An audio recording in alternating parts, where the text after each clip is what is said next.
हाँ जी, अस्सलाम वालेकुम। स्टार्ट करते हैं आज। लास्ट वीक के लास्ट लेक्चर में हमने ऑर्गेनाइजेशन आर्किटेक्चर को डिस्कस किया था। आज अगर हम आउटलाइन देखें तो आज हमारा टॉपिक स्टेक होल्डर ही बनता होगा। ऑर्गेनाइजेशन ये स्टेक होल्डर, ठीक है। स्टेक होल्डर मैनेजमेंट, ठीक है। स्टेक होल्डर मैनेजमेंट क्या है? Project is successful when it achieve its objective and meet or exceed the expectation of the stakeholders. एक तो ये भी है, यानी प्रोजेक्ट की सक्सेस में एक पॉइंट ये भी है कि प्रोजेक्ट वैसे तो अपने ऑब्जेक्टिव्स को मीट करना चाहिए, जो प्रोजेक्ट की फंक्शनलिटी है वो प्रोजेक्ट को परफॉर्म करनी चाहिए। दूसरा, अगर अपने एक्सपेक्टेशंस पूरी कर लेता है अपने स्टेक होल्डर्स की, तो तब भी हम कहते हैं कि ये एक सक्सेसफुल प्रोजेक्ट है, ठीक है। अब स्टेक होल्डर सिर्फ कस्टमर नहीं है कि वो कस्टमर की जो है ना वो रिक्वायरमेंट्स पूरी कर लेता है।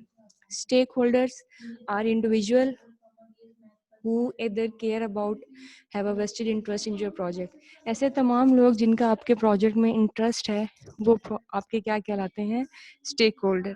ये आपके प्रोजेक्ट के साथ एक्टिवली इन्वॉल्व होते हैं।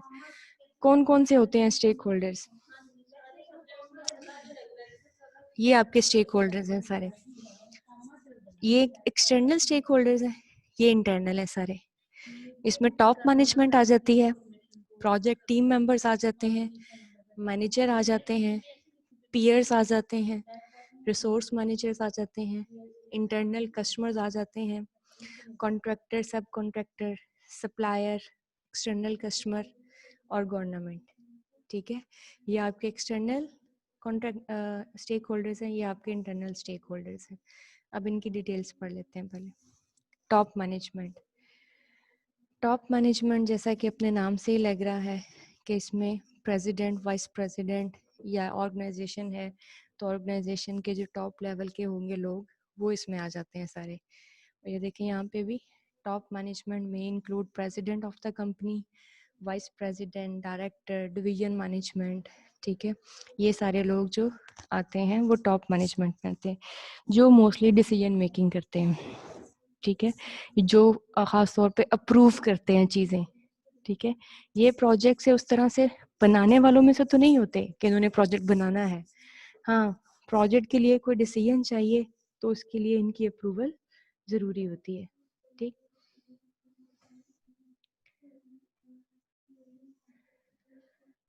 Next, the project team. एक मिनट में ज़रा ग्रुप पे फिर आ जाती है आपके पास आपकी प्रोजेक्ट टीम। प्रोजेक्ट टीम क्या होती है? प्रोजेक्ट टीम ये वो लोग होते हैं जो कि प्रोजेक्ट यानी डायरेक्ट इन्वॉल्व होते हैं उनके साथ, प्रोजेक्ट के काम करते हैं, ठीक है। प्रोजेक्ट डेवलप करते हैं, ठीक है। जैसे आप टीम बनाई आप लोगों ने जिनका डायरेक्ट प्रोजेक्ट के साथ कम्युनिकेशन होती है, ठीक है।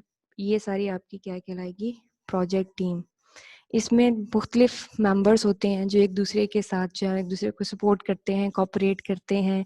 ये पार्ट टाइम बेसिस पे भी हो सकते हैं लोग, ठीक है। जैसे आप कुछ टाइम के लिए लें इनको, जैसे प्रोजेक्ट ख़त्म हुआ उन लोगों का काम भी ख़त्म हो गया, ठीक है।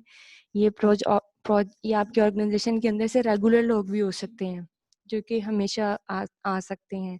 जैसे होते हैं ना रेगुलर एम्प्लॉयज़ हैं, कुछ पार्ट टाइम एम्प्लॉयज़ हैं, तो ये दोनों लोग हो सकते हैं, ठीक है। ये डायरेक्ट वो लोग होते हैं जो कि प्रोजेक्ट बनाने में हेल्प करते हैं, उसे प्रोजेक्ट टीम कहते हैं। Then manager. मैनेजर जिसका डायरेक्ट ताल्लुक होता है प्रोजेक्ट के साथ, ठीक है। ये भी उस तरह से वर्किंग तो नहीं कर रहा होता, लेकिन ये मैनेजमेंट कर रहा होता है टीम की। आपकी टीम का ये क्या कहलाता है? बॉस, ठीक है। जो कि आपको कोई भी ज़रूरत हो किसी चीज़ की, किसी रिसोर्स की, तो आप इसे बताते हैं, ये आगे फिर रिसोर्स मैनेजर को बताता है, ठीक है। इस तरह बनाने में तो नहीं काम करता, लेकिन इसका डायरेक्ट ताल्लुक प्रोजेक्ट के साथ होता है। तो आप टीम मेंबर्स कितना काम कर रहे हैं, कितना नहीं कर रहे, वो काम फिर आपका मैनेजर देखता है, जिसे प्रोजेक्ट मैनेजर बोलते हैं। पीयर्स क्या होते हैं? एक ऑर्गेनाइजेशन में जो सेम लेवल के लोग होते हैं ना, उन्हें पीयर्स कहते हैं। ठीक है, एक मिनट। अस्सलाम वालेकुम सर। पीयर्स क्या होते हैं? वो लोग जो सेम लेवल पे होते हैं ऑर्गेनाइजेशन में। ठीक है, जैसे देखें ना, अब यूनिवर्सिटी देखें, इसमें जो है वो लेक्चरर्स सेम लेवल के लोग हैं।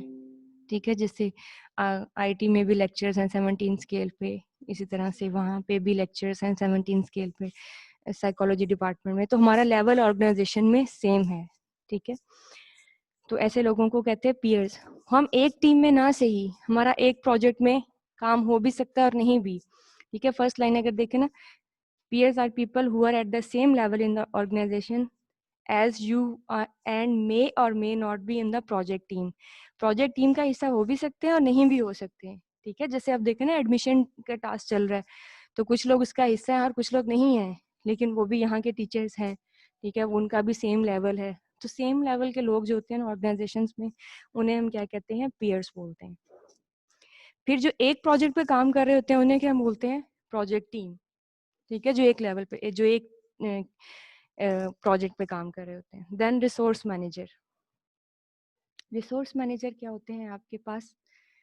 ये जब भी आप ये प्रोजेक्ट की सारी रिसोर्सेज कंट्रोल करते हैं।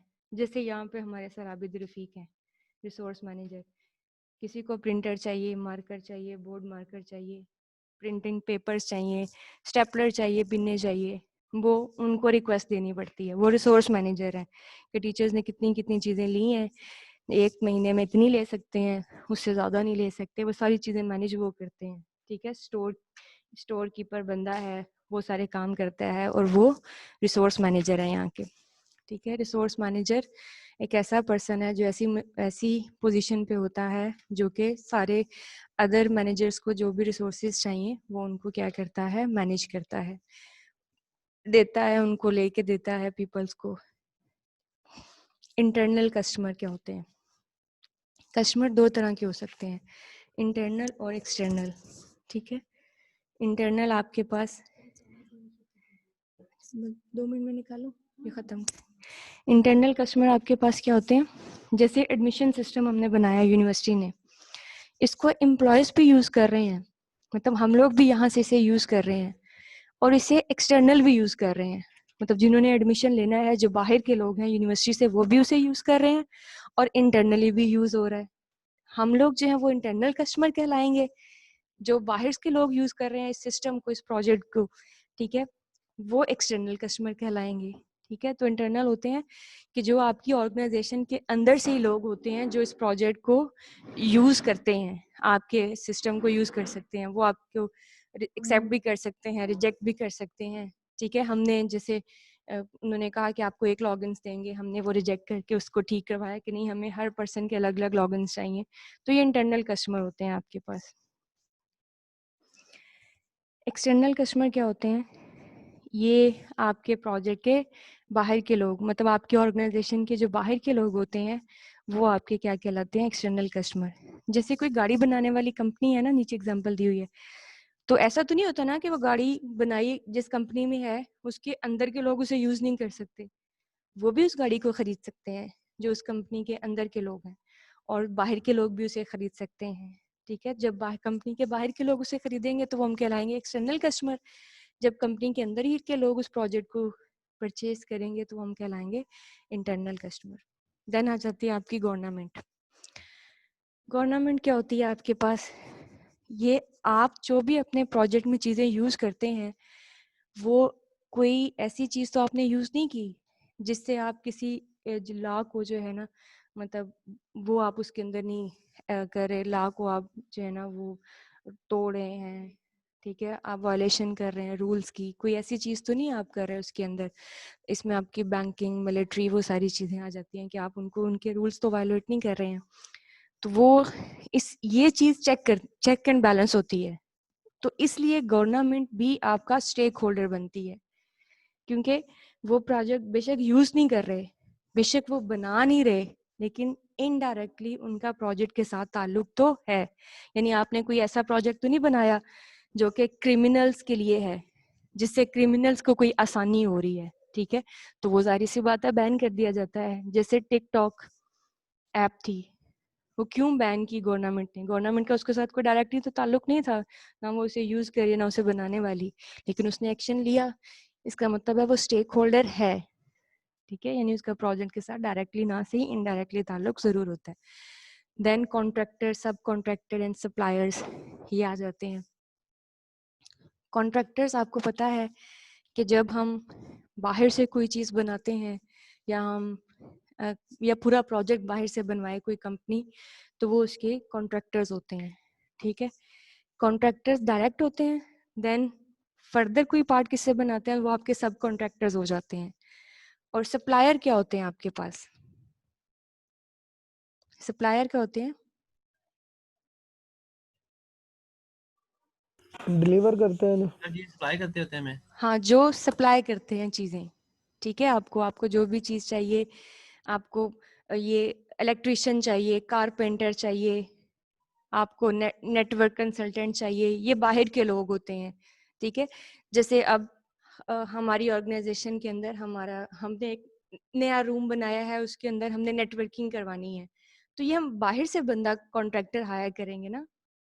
और फिर जो हमें चीज़ें चाहिए वो हम खरीदेंगे बाहर से, वो हम फिर ऑर्डर करेंगे और वो सप्लायर करेंगे। वो भी देखिए हमारे प्रोजेक्ट के साथ डायरेक्टली तो इन्वॉल्व नहीं होते, ठीक है, लेकिन इनडायरेक्टली वो हैं हमारे, क्योंकि सप्लाई करने वाले चीज़ें हैं, ठीक है। तो ये भी डायरेक्टली तो नहीं लेकिन इनडायरेक्टली हमारे प्रोजेक्ट के साथ इन्वॉल्व होते हैं, तभी ये हमारे एक्सटर्नल है ना। इसमें ये देखें ये गवर्नमेंट भी डायरेक्टली इन्वॉल्व नहीं है, कॉन्ट्रैक्टर्स भी, सप्लायर्स भी, जो चीज़ें सप्लाई कर रहे हैं हमारी ऑर्गेनाइजेशन को, ठीक है, ये जिनसे हम बनवा रहे हैं प्रोजेक्ट, कॉन्ट्रैक्टर्स, ठीक है, या हमने इन्हें कोई कॉन्ट्रैक्ट दिया हुआ है या इनसे कॉन्ट्रैक्ट लिया हुआ है, ये दोनों टर्म्स में यूज हो सकते हैं। इसी तरह एक्सटर्नल कस्टमर, ये जो सारे लोग हैं ये हमारी ऑर्गेनाइजेशन में हो सकते हैं, ठीक है। Top management, project team members, project का मैनेजर, पीयर्स, एक ही प्रोजेक्ट के अंदर सेम लेवल पे प्रोजेक्ट के अंदर रिसोर्सेज को मैनेज करने वाले, ऑर्गेनाइजेशन के अंदर से ही हमारे प्रोजेक्ट को यूज करने वाले इंटरनल कस्टमर, ठीक। देन आ जाता है इन स्टेक होल्डर्स के दरमियान आप रिलेशनशिप कैसे बिल्ड कर सकते हैं, उसकी टिप्स हैं। एनालाइज करें स्टेक होल्डर्स को, ठीक है। एनालाइज करना किसी भी चीज़ को क्या होता है कि आप देखें कि उसका प्रोजेक्ट के ऊपर कितना इम्पैक्ट हो रहा है, ठीक है, उस चीज़ का, या वो चीज़ जो है ना वो स्टेक होल्डर्स के अकॉर्डिंग बन रही है या नहीं बन रही। ये जब आप वो स्टेक होल्डर्स जो हैं वो किस तरह के लोग हैं, ठीक है, वो आपको परमिशन देते हैं नहीं देते, तो अपने स्टेक होल्डर्स को आप एनालाइज करें सबसे पहले, और चेक करें कि इन्फ्लुएंस कि उनका इम्पैक्ट हमारे प्रोजेक्ट के ऊपर कितना है। उनकी एक्सपेक्टेशंस को समझें कि स्टेक होल्डर्स आपसे क्या एक्सपेक्टेशंस रखते हैं, ठीक है। और डिफाइन सक्सेस का क्या मतलब है कि प्रोजेक्ट तभी सक्सेसफुल होगा जब वो, एक मिनट, अस्सलाम वालेकुम।